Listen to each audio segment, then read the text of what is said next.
Bonjour à tous et bienvenue sur notre chaîne. Aujourd'hui, nous allons explorer ensemble les fondements de l'islam, une foi partagée par près de 2 milliards de personnes à travers le monde. Le mot islam lui-même signifie soumission et paix, la soumission à la volonté de Dieu, qu'on appelle Allah en arabe. Au cœur de cette foi se trouve la croyance en un Dieu unique, créateur de l'univers, miséricordieux et juste. Cette croyance est le premier des 5 piliers de l'islam, des pratiques fondamentales qui guident la vie d'un musulman.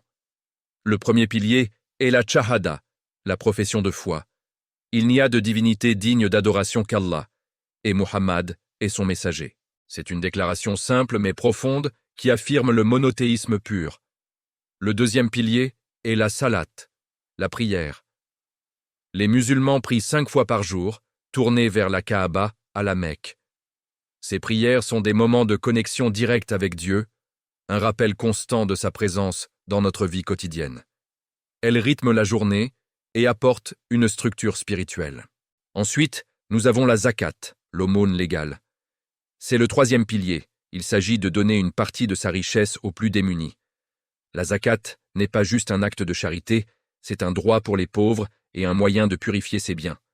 Elle renforce la solidarité et la justice sociale au sein de la communauté. Le quatrième pilier est le saoum, le jeûne du mois de Ramadan. Pendant ce mois sacré, les musulmans s'abstiennent de manger, de boire et d'autres besoins physiques de l'aube au coucher du soleil. Le jeûne est un exercice de patience, de discipline et d'empathie envers ceux qui ont faim. C'est un temps de réflexion spirituelle intense, de prière et de lecture du Coran. Enfin, le cinquième pilier est le Hajj, le pèlerinage à la Mecque, que tout musulman doit accomplir au moins une fois dans sa vie, s'il en a les moyens physiques et financiers. C'est un voyage spirituel incroyable, qui rassemble des millions de personnes de toutes origines, un symbole puissant d'unité et d'égalité devant Dieu. Le Coran est le livre sacré de l'islam, considéré comme la parole littérale de Dieu révélée au prophète Muhammad sur une période de 23 ans.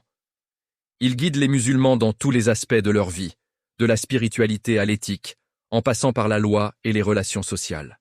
L'islam est donc bien plus qu'une religion. C'est un mode de vie complet, qui cherche à établir la paix, la justice et l'harmonie.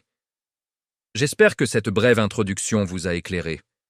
Si vous avez des questions, ou si vous voulez en savoir plus sur un sujet particulier, n'hésitez pas à les laisser en commentaire. Merci de nous avoir suivis, et à très bientôt pour une nouvelle vidéo.